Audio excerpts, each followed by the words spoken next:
New rule number 4. Vision transfers through people, not paper. Okay? I tell lots of stories here. We're just saying, look, if your vision work leaves you with words on a paper, you're not done yet. That's all we're saying here, okay? And lots of times it's that paper moment. Do we need to get it on paper? Yes. But we need to practice and rehearse, and we need to make clarity a living reality in the mind and heart of the guiding coalition of the leadership core. And you can do a lot in the name of clarity with this. And we've just created a tool. Leaders, this is a simple transferable tool. There are different coaches, consultants, different denominations using this little tool. We think of it as an Intel Inside Church Unique chip, and I want to introduce it to you here and just take a few minutes. It's this idea of the vision frame. And we've got free tools online that you can begin to use this in your environment. If you're using the word vision at all, I would just encourage you, you've got to have some framework for clarity. So use Drudker's 5 questions, use Patrick Lencioni's 6 questions. Go back and find some clarity framework, or you can use the Church Unique 5 questions and this visual tool for whiteboard use, for napkin use, and it simply has 5 irreducible questions of clarity. When you have a team that has really worked a journey to answer these, now again, it's a spiritual formation process, leaders, don't miss that. It is a spiritual, strategic journey, as George Bullard would say, that you can walk through these things. 4 sides of the frame that we put together.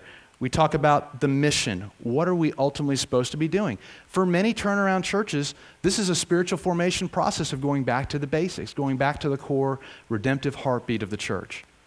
And actually going through a process of re-owning that. And what did Adam do to own his responsibility over creation? His first act was naming. God's first act of creation was naming. Leaders, words create worlds. You don't turn around anything without using words. What words are you saying? What words are you using? Right? What is the fundamental mission, and how do you take that core team back to it? And how do you beautifully and wonderfully articulate it for the time and place of that turnaround situation? That's what we're after. And we go through, we talk about values.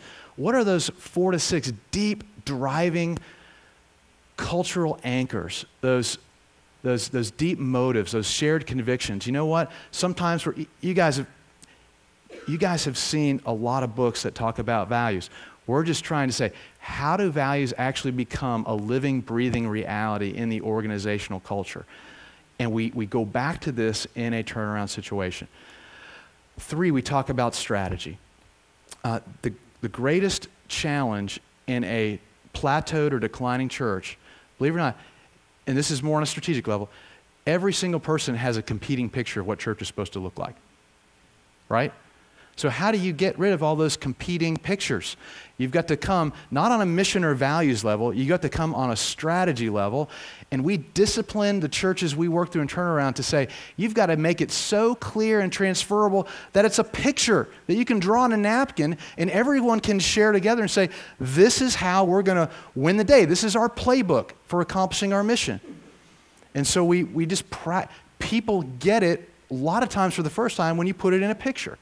So that's one little technique we use, and we use the flashlight for that. The mission was a compass, the values is the fire in your belly, and the strategy is a simple flashlight. What are we going to do next? Where are we going to go next?